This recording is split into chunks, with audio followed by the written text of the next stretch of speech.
আসসালামু আলাইকুম ওয়া রাহমাতুল্লাহ।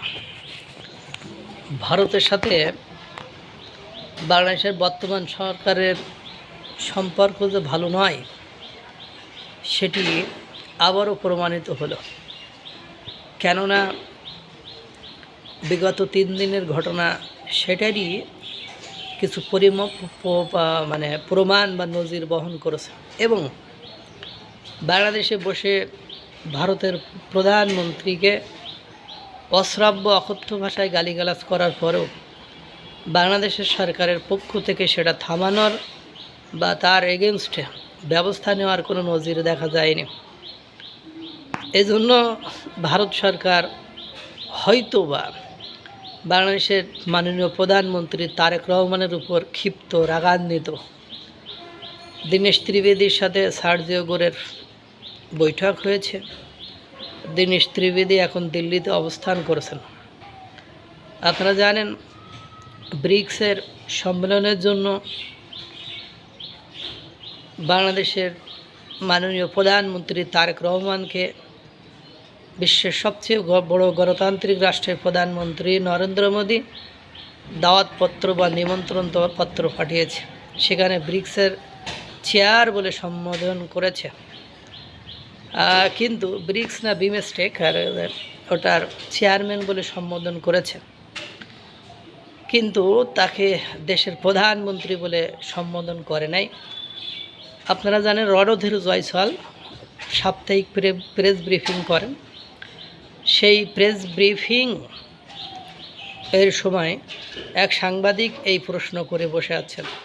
অবশ্য রণধীর জয়সওয়াল বিষয়টি এড়িয়ে গিয়েছেন, কিন্তু বাংলাদেশের মিডিয়াগুলো এটাকে খুব সুন্দর করে প্রচার করেছে যে এরপরেও কি বাংলাদেশের প্রধানমন্ত্রী ভারতে এই সম্মেলনে উপস্থিত হতে যাবেন, যেখানে দাওয়াতপত্রে প্রধানমন্ত্রী শব্দটি উল্লেখ করেন নাই।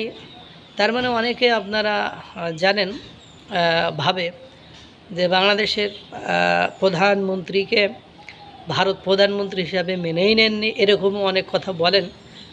যদিও দীনেশ ত্রিবেদীর আচরণ সেটা বলে না, বা ভারত এই ধরনের কোনো সৌজন্য বা এই ধরনের এখনও অসৌজন্যতা এখনও প্রদর্শন করেননি। তার মানে জল যে কোথায় যে ঘোলা হচ্ছে আল্লাহই ভালো জানে। কারণ ভারতের স্বাভাবিকভাবেই একটা ক্ষোভ এই সরকারের প্রতি তৈরি হয়েছে, এটা বলা যেতে পারে। কারণ তারা সর্বপ্রথম ক্ষমতায় আসার পরে আমরা ভেবেছিলাম বা সবাই ভেবেছিল তারেক রহমান ভারত সফরে যাবেন, কিন্তু তিনি ভারত সফরে না যেয়ে মালয়েশিয়া সফরে গেলেন এবং মালয়েশিয়া সফর থেকে তিনি চীনে সফরে গেলেন এবং চীন থেকে যে সকল সিদ্ধান্ত তিনি ভারতকে এড়িয়ে নেওয়ার জন্য প্রস্তুতি নিয়েছে সেটিতে ভারতের ক্ষুব্ধ এবং রাগান্বিত হওয়াটা অস্বাভাবিক কোনো কিছু নয় বলে, এবং পাশাপাশি মার্কিন যুক্তরাষ্ট্রের সাথে তো মাখামাখি রয়েছে, ব্যবসা বাণিজ্য রয়েছে। পাশাপাশি বাংলাদেশের ভারতের চিরশত্রু পাকিস্তানের সাথে যে সকল চুক্তি, যে সকল লেনদেন, কাজকর্ম এবং ভারতের শত্রু তুরস্কের সাথে এ সরকার বগুড়াতে ড্রোন তৈরি করার মতো যেসব কাণ্ড কারখানা করেছে,